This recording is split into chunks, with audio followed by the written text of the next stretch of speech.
What's up, guys? Welcome back. Man, it feels like there's a weight off my shoulders right now. I'm going to be fully honest with you. What a crappy April it has been, right? It has not been a good April, and we're going to pull up my statistics for the month so far, share with you guys some insights into my month, really dig deep into the actual statistics of the month, and it will share with you and show you really what's the pain point of my trading this month and what's the bright spot of my trading this month. And so today, right, again, we do what we always do, and that is trust the levels, right? We trusted the levels again. We trusted our 433 QQQ level. If you guys came to the pre-market live stream, you know we were looking at this level like a hawk. We knew this was the level to watch. Coming into today, we talked about that pop into that supply and look for that fade. And that is the exact trade that I took today 2 times. The first time, early morning around 10 o'clock. The second time, on the next attempt up into that level. And when we combine those 2 trades, pretty much making up my entire day, almost a $17,000 day. Now, the month has finally turned green for me. And because of today, we are now green on the month. This is a testament to the risk management that we've had so far this month, even through some pretty difficult times. So, today, what I want to do in this video is I want to share with you my statistics, give you an update on my P&L for the April month, talk a little bit about it, and then share with you guys the trades on QQQ, which I do have recorded live. So you guys can go ahead and watch those live trades and see how I executed on the trades today. Now, let me make this very clear. Today was not a great trading day. It was a really choppy day and without much action. But precision and good executions at key levels got me to where I am, and I am very happy that I was able to do that today. So press that like button, subscribe to the channel, trust the levels. Let's jump right into it. So guys, let's go ahead and start this video off with an update on the P&L. You guys can see today I just turned green on the month. You can see I'm up $16,000 on the month, and today's profit was about $17,000. So today I get back to nicely green on the month. Before today, about flat on the month. Today, finally, we have a little bit of margin. And you guys know I've been very open about the difficulty that I've had so far this trading month. Now, when we dig into the statistics, let me make sure I say that correctly, there is some highlights that we have to point out, right? And there's some key things that we have to point out here, which is why, once again, I love using TradeZella, and I very much recommend this. You can go ahead and use my code down below in the description if you want to sign up, get some discount, maybe try to analyze your trading as well, which I do myself, and it does help me. So you can see P&L is great, right? For me, making $16,000, awesome, right? Great, big number, whatever, that's great. But there's some things that are concerning and some things that are great. First of all, trade percentage, win percentage is much lower than usual. My usual win percent is around that 58 to 60%. That's when I have a fantastic month, right? My killer months, my good months, I'm hitting around that 60% profit, that 60% win rate, right? No one's going to have a 100% win rate. Let's make that very clear. So a 48% win rate is okay, right? That means that I have to make sure that my winners are larger than my losers. The only way, statistically, to be profitable if your win rate is 50% or less is if your winners are larger than your losers. And that is something I have been good at and something I am historically good at with the risk management tactics that I use. So you guys can see right here, average win to losing trade is 1.48.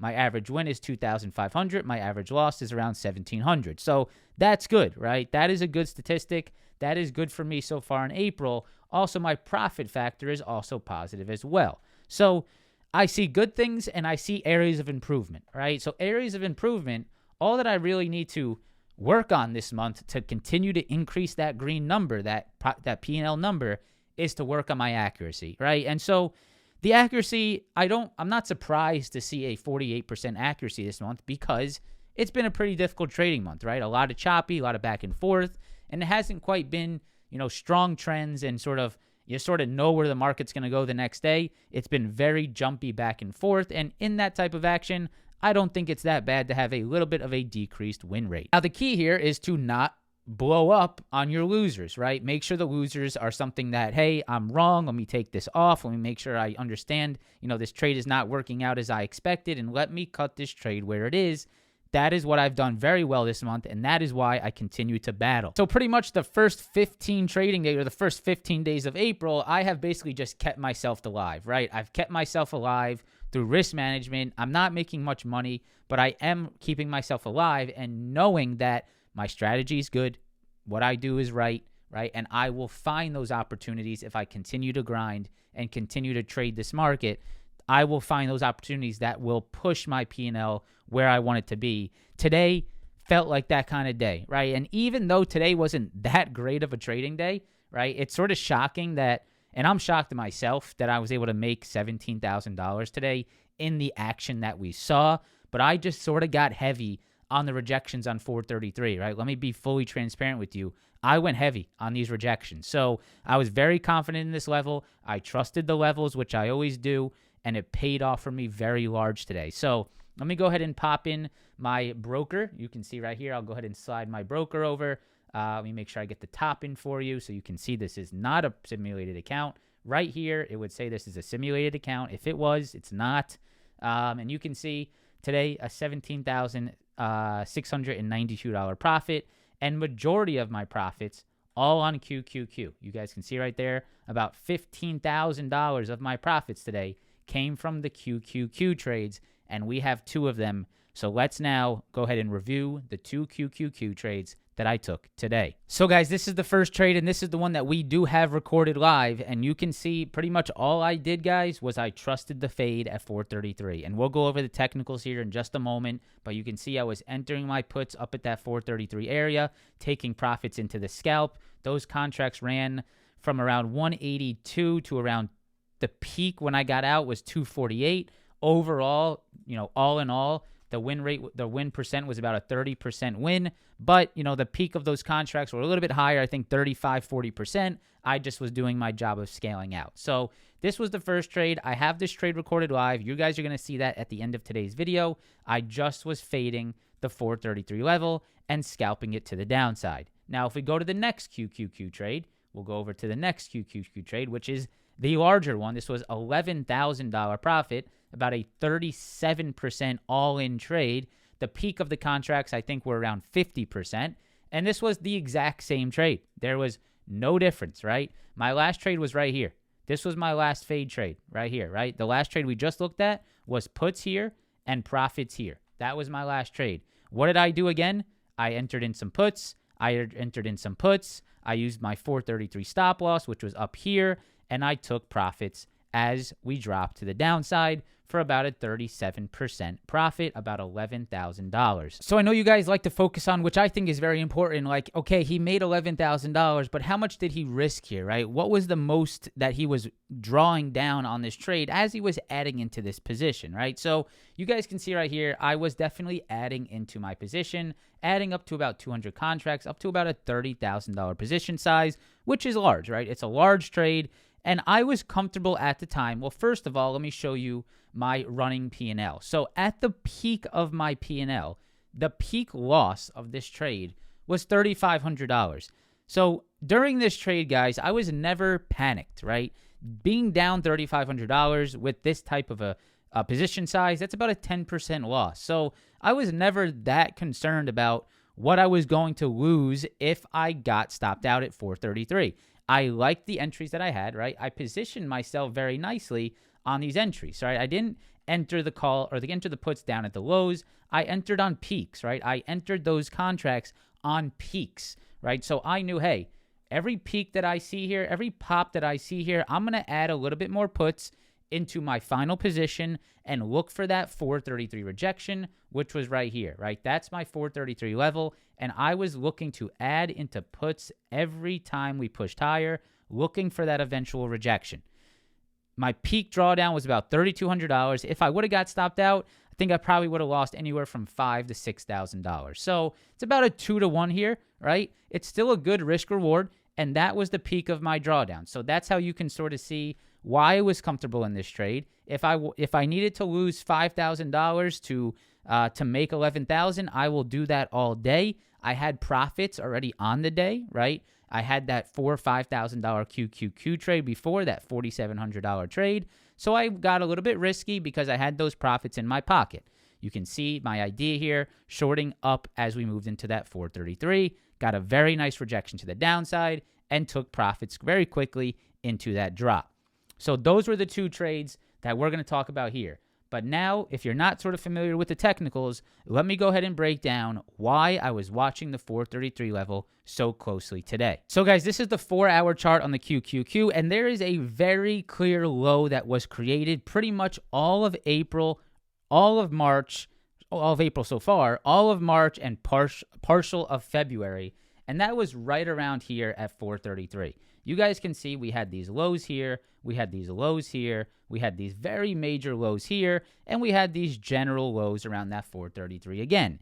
Previously, every time the QQQ came down to that 433, we saw those pops back to the upside, right? That is very important. That's a structure low. That's a key level that needs to hold for the bulls to stay involved and for that market to move back higher. Now, yesterday, we dropped below that level, right? We had a very clear move under that 433 level.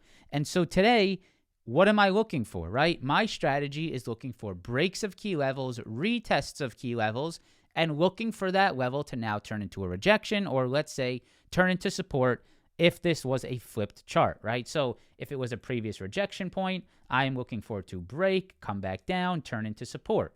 If it is a previous support level, all right, let me go ahead and put this. If it was a previous support level, I'm looking for it to break below, come back up, and then reject, right? That is really, in the easiest way explainable, my strategy that I look for. So this is exactly what I was looking for today. We have that 433, which is a major previous low. Let me go ahead and put that in the green, right? You can see that's my major previous low. We broke it yesterday.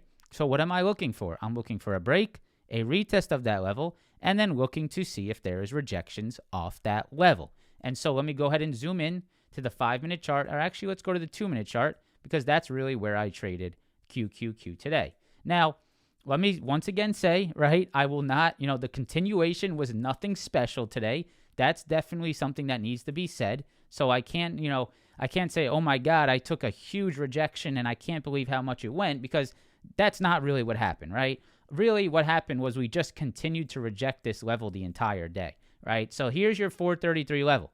That was the zone that I had. Anywhere from that 433 to that previous rejection from the day prior, around that 432.50. So I had pretty much a 50-cent range that I was willing to short into the entire day. And so starting today, you guys saw we had that pop to the upside on QQQ. Let me go ahead and zoom in to today's price action. We popped into that 432.50.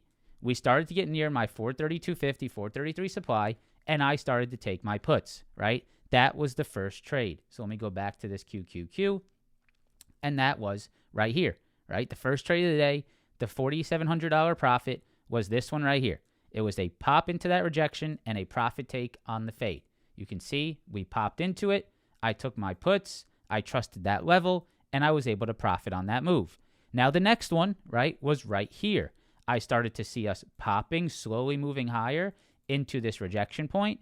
I started to get into my put options onto this pop, and you can see we had that aggressive downside again off the exact same supply level, the exact same level that I walked into today looking for downside. Later in the day, we had a little fake out here, a little liquidity grab. We tried it again, right, up into here, rejected. I did not trade these rejections. I took this one, and I took this one. This is channel trading. This is trusting the level at its maximum. Of course, I wish we would have got this. Of course, I wish we would have got a big drop. But I was realistic with my targets, right? I knew, hey, QQQ formulated a low a day, right? We had a low a day right here around 430. So my first attempt, all I was looking for was a drop into low a day.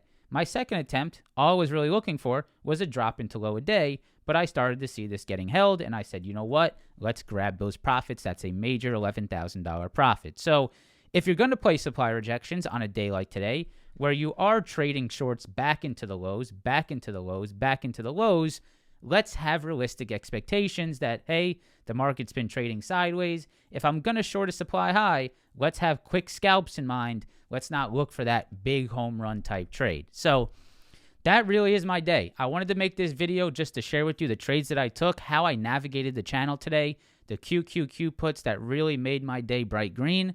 I have the trade recorded live, and I want to go ahead and share that with you guys now. So go ahead, enjoy the live trade, guys. I hope you guys enjoyed today's video. Understand sort of my mindset here on the QQQ today. You will see that live trade now.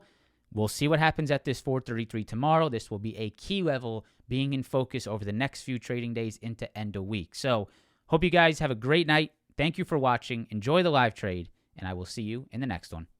Peace out. So we're looking for 433 to stay as a rejection. We just saw break of trend. It was right into our gap fill level. Obviously, fake outs are still out there. We don't know for sure, but I like what we've waited for. Meta is definitely looking good. I might even look to take some profits on Meta here to protect myself from QQQ, just in case that does end up being a loss. So I will take a little bit of profit there on Meta, up 20%.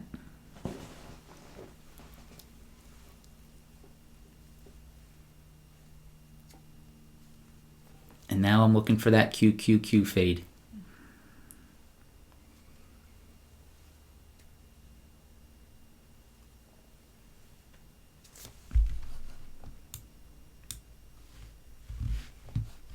I would say my only concern I have is that the day is just a channel, right? We could just see a channel today, which would be, you know, not really ideal for continuation, but there's really nothing I can do to predict that. So I would watch NVIDIA to reject 875 here. Oh shit, on this retest. Look at this. Yeah, watch this 875 rejection on NVIDIA here. Still looks a little bit iffy, but man, that follow through would be nice. If it's a nice day, NVIDIA will follow through here. If it's a shit day, it's going to bounce around. But a nice day would definitely show us a 875 rejection. Yeah, it looks like it's still dancing. Problem, I think, is maybe 503 on SPY. 503 on SPY might be the reason we don't get follow through today. More weakness on NVIDIA on that pop into 875 there. Come on, Qs. If we break this 503 on SPY, things are going to get bloody here. But we'll see if we can get it. Staying in QQQ puts, guys, no interest in selling. None. Nice. Awesome. All right. Might be a good time to start wrapping it up here, guys. Up 6,200 on the day. Up $5,000 on those Q puts. Finally, bro. Good read today. Great read. We knew we were going to pop into that 433. We knew we'd look for the rejections. Let's be careful of this 503 on SPY. Percent on Qs is about 20%. Right now I'm up 35. I have about 20 grand in the trade. So they were up about 35% there at the peak.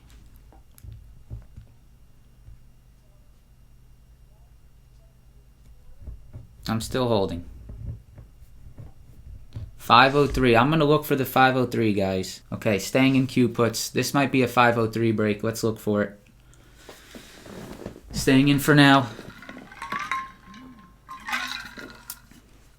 Trying to not trade with my P&L here. Markets have definitely shown me weakness.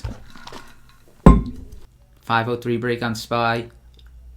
Watch 5080 on the ES.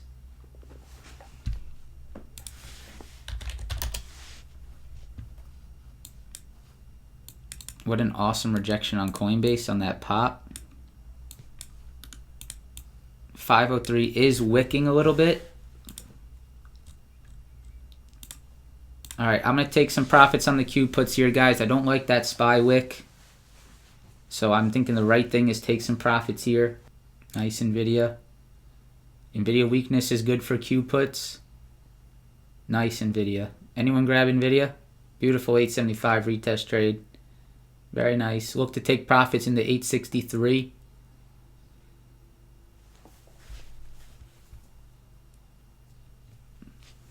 Boom. Beautiful. Coinbase dropping.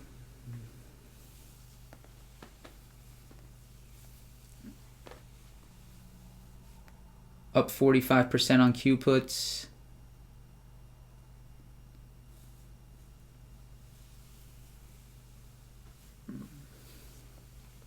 Bam. SPY big break.